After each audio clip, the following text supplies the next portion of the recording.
Birds of prey. Known as kings of the sky, birds of prey are fearsome-looking predators in the bird kingdom.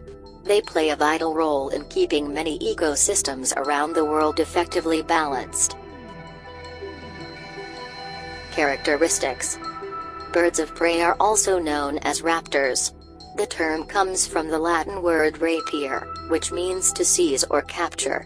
Raptors have three distinctive features that distinguish them from other carnivorous birds.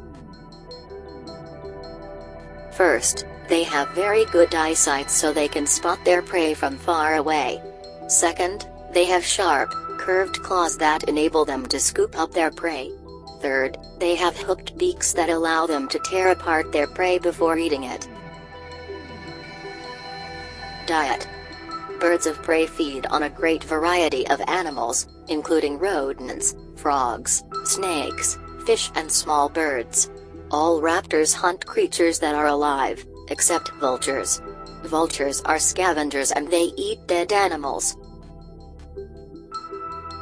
Reproduction. Generally, birds of prey mate for life. Depending on the species, a pair will build their nest in a tall tree, on the ledge of a cliff or on the ground. Most raptors lay 1 to 4 eggs at one time, while some owls can produce up to 12 eggs at a time. Threat to raptors. Over the past 2 decades, raptor populations have been diminishing. Most birds of prey require a vast space as their territory. However, owing to deforestation and farming activities, many species of raptor are now close to extinction.